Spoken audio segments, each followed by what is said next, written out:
તો મિત્રો આપણે આવ્યા હતા આપણા નજીકના ડુંગરામાં. જો તમે આ પવન ચક્કી છે તો આપણે તમને દેખાડીએ. આ કુઈ છે, જો એમાં પાણી કઈ રીતે આવે.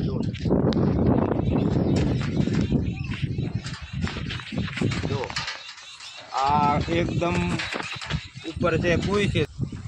તો મિત્રો જો તમે આ પવન ચક્કી દ્વારા જો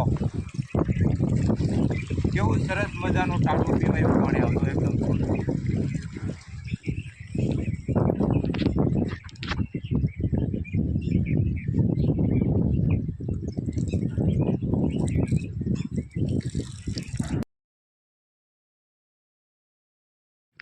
તો મિત્રો આપણે આવ્યા હતા આપણા નજીકના ડુંગરામાં. જો તમે આ પવન ચક્કી છે તો આપણે તમને દેખાડીએ. આ કુઈ છે, જો એમાં પાણી કઈ રીતે આવે.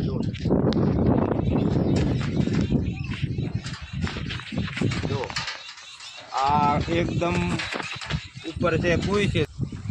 તો મિત્રો જો તમે આ પવન ચક્કી દ્વારા જો કેવું સરસ મજાનું ટાટું પીવાય એવું પાણી આવતું એકદમ.